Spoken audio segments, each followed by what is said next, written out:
আমি জুবাইর আহমেদ, বাংলাদেশ প্রকৌশল বিশ্ববিদ্যালয়ের পুরকৌশল বিভাগের ব্যাচ 20-এর শিক্ষার্থী। প্রকৌশল অধিকার আন্দোলনের শিক্ষার্থীদের উপর ন্যাক্কারজনক হামলার প্রতিবাদে আমাদের 5 দফা দাবি।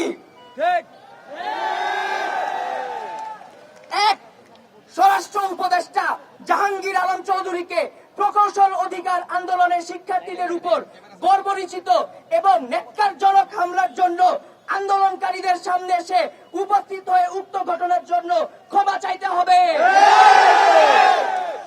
এবং সেই সাথে জবাবদিহি করতে হবে। 2, প্রজ্ঞাপনের মাধ্যমে ইতিপূর্বে গঠিত কমিটিকে আমরা আমাদের প্রতিনিধিত্বের অনুপযুক্ত মনে করি। উক্ত কমিটিকে আমরা প্রত্যাখ্যান করলাম।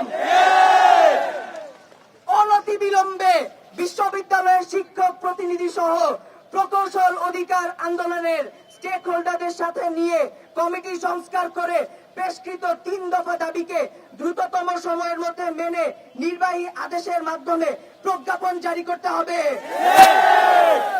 এবং এ মর্মে সংশ্লিষ্ট 3 উপদেষ্টা জনাব মোহাম্মদ ফাউজুল কবির খান, জনাব আদিলুর রহমান এবং সৈয়দা রিজওয়ানা হাসানকে আজকে এসে এর নিশ্চয়তা প্রদান করতে হবে।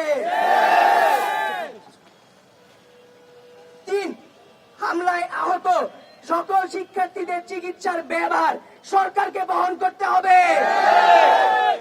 এবং উক্ত আন্দোলন চলাকালীন সময়ে সকল শিক্ষার্থীদের সুরক্ষা নিশ্চিত করতে হবে। পুলিশ দিয়ে এই যৌক্তিক আন্দোলনে আর কোন প্রকার হামলা করা যাবে না।